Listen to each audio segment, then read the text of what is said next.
যতক্ষণ ক্রিমেশন না হয় ততক্ষণ আসবে না।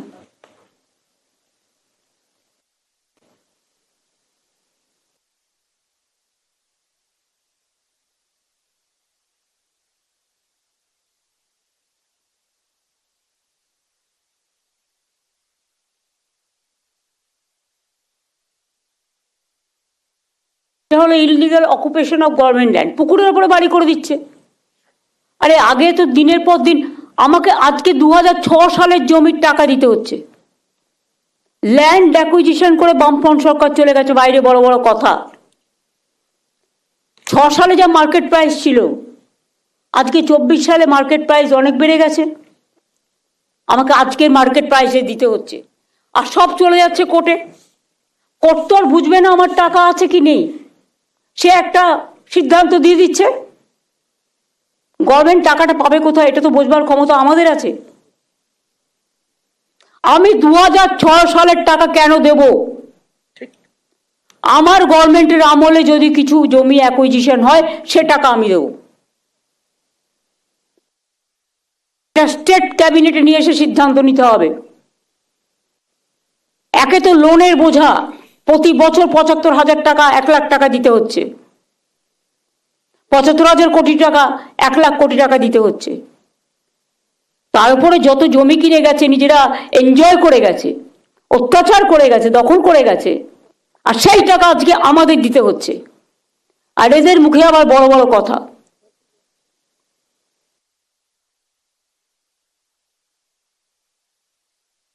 আমাদের এখনকার সিস্টেম হচ্ছে, যে জমি আমি এখন কিনবো, আমি নিজে সঙ্গে সঙ্গে টাকা দিয়ে দেবো, যাতে আমাকে ফেলে রাখতে না হয়, আমি ভবিষ্যতের জন্য যাতে কাউকে কোনো সাফার করতে না হয়। এটা একটা গভর্নমেন্টের সিস্টেম হওয়া উচিত বলে আমি মনে করি।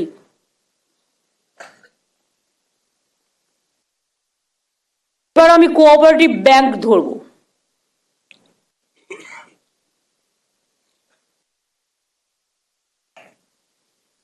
স্টেট কোঅপারেটিভ ব্যাংকের চেয়ারম্যান কিন্তু চিফ সেক্রেটারিকে করেছিলাম আমি।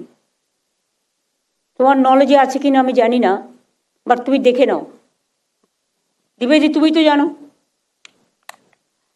স্টেট কোঅপারেটিভের ব্যাংকের চেয়ারম্যান আমি কিন্তু চিফ সেক্রেটারিকে করেছিলাম।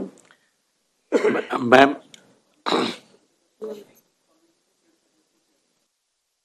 দেখে রাখো। আর কোঅপারেটিভ ডিপার্টমেন্ট থেকে কারা এসছেন হাত তুলুন তো একটু।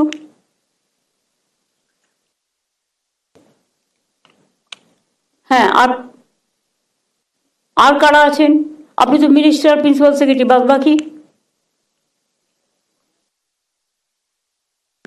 একটু দাঁড়িয়ে যান না, হাত তুললেও হবে। কোঅপারেটিভ ডিপার্টমেন্টকে পরিষ্কার বলছি, অনেক কোঅপারেটিভ ব্যাংকে আনঅ্যাকাউন্টেড মানি আছে, অর্থাৎ fake account,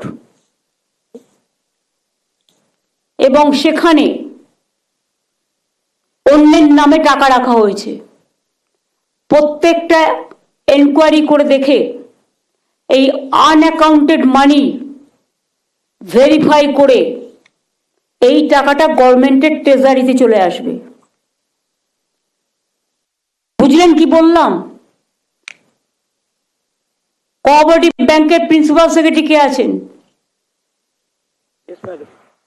K? Krishna Gupta? Yes madam. It's a very hard work.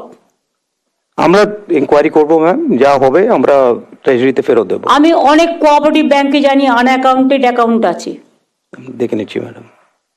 আগে থেকে। Okay madam. সেই অ্যাকাউন্টগুলো যখন ডিমনিটাইজেশন হয়েছিল, মনে রেখো, ধনজন যোজনার নামেও অনেক অ্যাকাউন্ট খুলেছিল, অনেক ফেক অ্যাকাউন্ট। জি ম্যাডাম। সেগুলো দেখে নাও, সেই লোকটা জীবিত আছে, তার এক্সিস্টেন্স আছে না নেই। যদি থাকে ফিজিক্যালি ভেরিফিকেশন হবে, নিয়ে একদম স্টেট ওগুলোকে সিজ করে রাইট, ঠিক আছে ম্যাডাম। গভর্নমেন্ট ট্রেজারিতে আসবে। আমি 2 মাস টাইম দিলাম, জানুয়ারি আর ফেব্রুয়ারি, এর মধ্যে কাজটা কমপ্লিট করতে হবে। মার্চে ফাইন্যান্সিয়াল ইয়ার শেষ হবে। ডিএমদেরও এটাকে নজর রাখতে হবে, এটা বড় কাজ।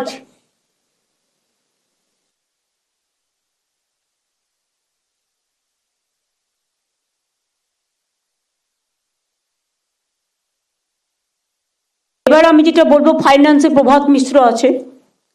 প্রভাত মিশ্র ইজ এ জেন্টলম্যান, কিন্তু আরেকটু এফেক্টিভ হতে হবে, অ্যাক্টিভ হতে হবে। এবং তোমার যে টিম বসে আছে ওখানে ফাইন্যান্সে, দু একজন ছাড়া বেশিরভাগই বামপন্থী রাজনীতির আলোচনা করে ওখানে বসে। ওটা একটা আলিমুদ্দিন স্ট্রিট বানিয়ে দিয়েছে।